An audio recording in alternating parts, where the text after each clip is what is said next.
Dr. Fauci's close colleague during COVID said there is good reason for Congress to investigate him. Nancy Pelosi steps down as Democrat leader. Former Vice President Mike Pence shuts down the January 6th committee, and Facebook has a whole batch of problems on their hands. Thank you so much for liking and sharing these videos with family and friends. I'm just a small news organization, so everything you do helps out, and I really, really appreciate it.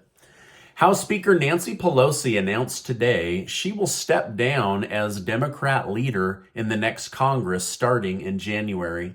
She said it's time younger leaders got a chance to lead.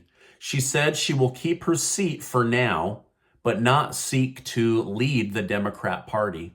She pointed towards New York's Hakeem Jeffries as the person she recommends replace her within the Democrat Party. Ultimately, there will need to be a vote on whether he is the new leader or not. Now, speaking of Pelosi and San Francisco, where she serves, the city announced late last night that it will give $1,200 a month checks to people who consider themselves transgender. The form to be approved for $1,200 every single month has 97 genders, 18 pronouns, and 19 sexual orientations to choose from. And the only qualification is you must believe you're transgender and make less than $600 a month. And then you get $1,200 a month every single month. This program will be funded and paid for by taxpayers in the area. The Associated Press has now officially called the House of Representatives for the Republican Party after Republicans in California won several areas. This win pushes Republicans past the 218 seats necessary to be considered the majority. History shows the opposite party in power typically takes back seats, but this election was very close, and Democrats almost accomplished the unexpected. Now, I have to admit, I was kind of shocked to see just how many seats were won in California because that's predominantly a Democrat state, but it seems the Republican message was received in the area. Biden responded to the Republican win and reassured his supporters by stating, "I will work with anyone, Republican or Democrat, willing to work with me to deliver results for them." Former Vice President Mike Pence was recently interviewed on CBS. During the interview, the host pointed out that Nancy Pelosi was solely responsible for choosing the panel members for the committee. Pence responded by stating, "The partisan nature of the January 6th committee has been a disappointment to me." Pence further stated that Congress has no right to my testimony. "We have a separation of power under the Constitution of the United States, and I believe it would establish a terrible precedent for Congress to summon a vice president of the United States to speak about deliberation that took place at the White House."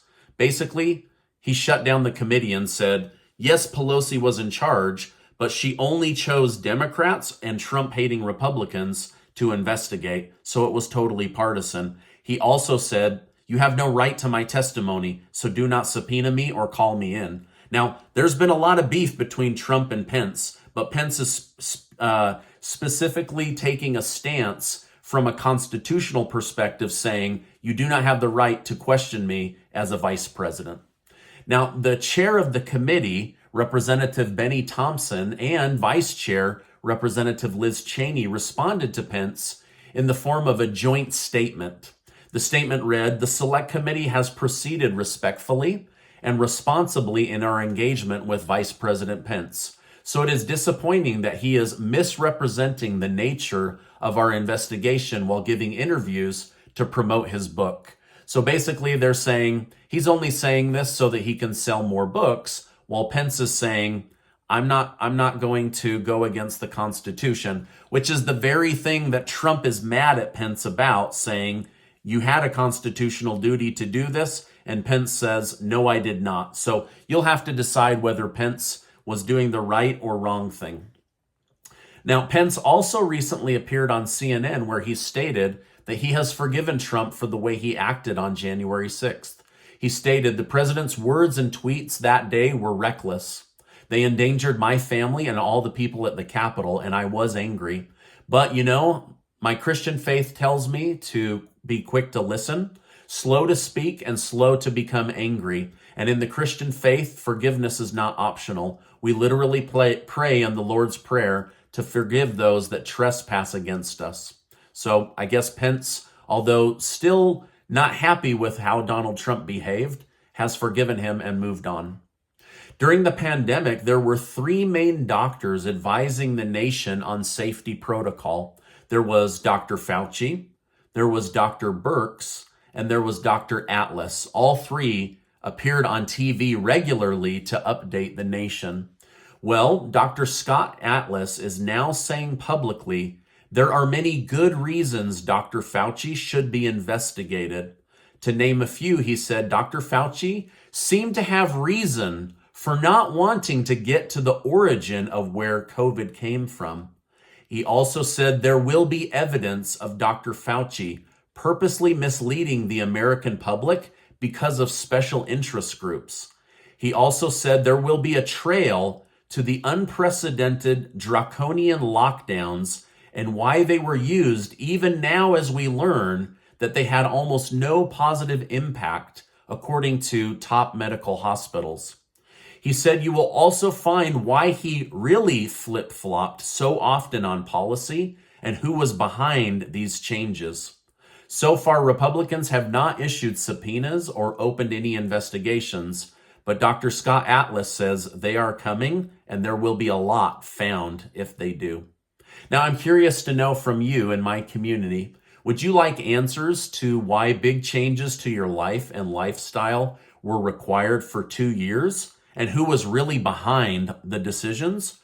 Or do you just want to move on? Let me know your thoughts in the comments down below.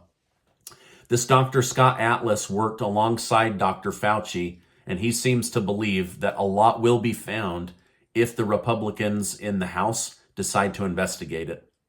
We are now learning more through insight to what led to the downfall of FTX. The new CEO of FTX, John Ray III, stated, "Never in my career have I seen such a complete failure of corporate controls and such a complete absence of trustworthy financial information as occurred here. From compromised system integrity and faulty regulatory oversight abroad, to the concentration of control in the hands of a very small group of inexperienced, unsophisticated, and potentially compromised individuals, this situation is unprecedented." Now remember, this is the guy that took over Enron, and he's saying that this is basically a circus compared to Enron, and Enron was horrible. This utter horrible situation may be the sole reason lawmakers are forced to regulate cryptocurrency going forward. So we'll see how it has a ripple effect on other crypto. But according to this new CEO who oversaw the Enron scam, he's saying this is really, really bad. Now, FTX is not the only company facing issues. Facebook stock has collapsed. They just fired over 11,000 people, and now they're dealing with another major scandal. I know many of you watch my show with kids around, so let me tell you this the best that I can. Facebook employees were consensually laying in bed with social media influencers from YouTube, Instagram, TikTok, you name it, in order to boost their businesses or get a canceled account restored. So they were consensually laying in bed to make this happen. This is basically prostitution, but it was working. Getting canceled, then meeting up with somebody at a chosen location to work things out, and then boom, your account's restored or your account starts growing at an unprecedented rate. Anyway, Facebook is now dealing with this publicly. The stock indexes are down today, as well as gold and silver. This comes as the Federal Reserve Bank decides how to move forward in the face of new inflation data, new housing information data, and new mortgage data. Florida's Governor Ron DeSantis and potential 2024 presidential candidate has stated that people need to chill out on discussing a feud between him and Trump as the midterm elections are not even over. Basically, he's saying the media is stoking this idea that there are bad feelings and a feud between he and Trump, but he says it's simply not true, and that the Republicans need to focus on winning the Georgia Senate runoff starting now and running through December 6th. China's state-run newspaper, the Global Times, is famous for being anti-Biden, but also being anti-Donald Trump. In regards to Trump's recent presidential bid, the paper wrote, Trump's run is undoubtedly further worsening political divide in the United States. Trump is good at destroying his opponent's characters rather than targeting their political view to gain support. And as long as Trump is active in American politics, political fragmentation and violence will not abate, but will intensify. So it seems China doesn't like Biden or Trump, but it may not like Trump more than it doesn't like Biden. Now, this is my update for today. As I know more, I will definitely come on and share more with you. These are the big stories in as short of a video as I could get out there. So hopefully you appreciate that, because I appreciate you. Now, before you go, make sure to get your name entered to be one of the 25 winners of the $15,000 in cash that Casey and I are giving away right before the winter holidays, thanks to generous video sponsors. I'll leave a link in the pinned comment and also in the video description box down below. Now, before you go, I want to remind you that you are amazing. You're worth investing in. You're awesome. Never, never, never forget that. Hey, I appreciate you stopping by today. Make sure to check out this important video and be subscribed to the channel. Hey, thanks for stopping by today, and I'll see you on the next video.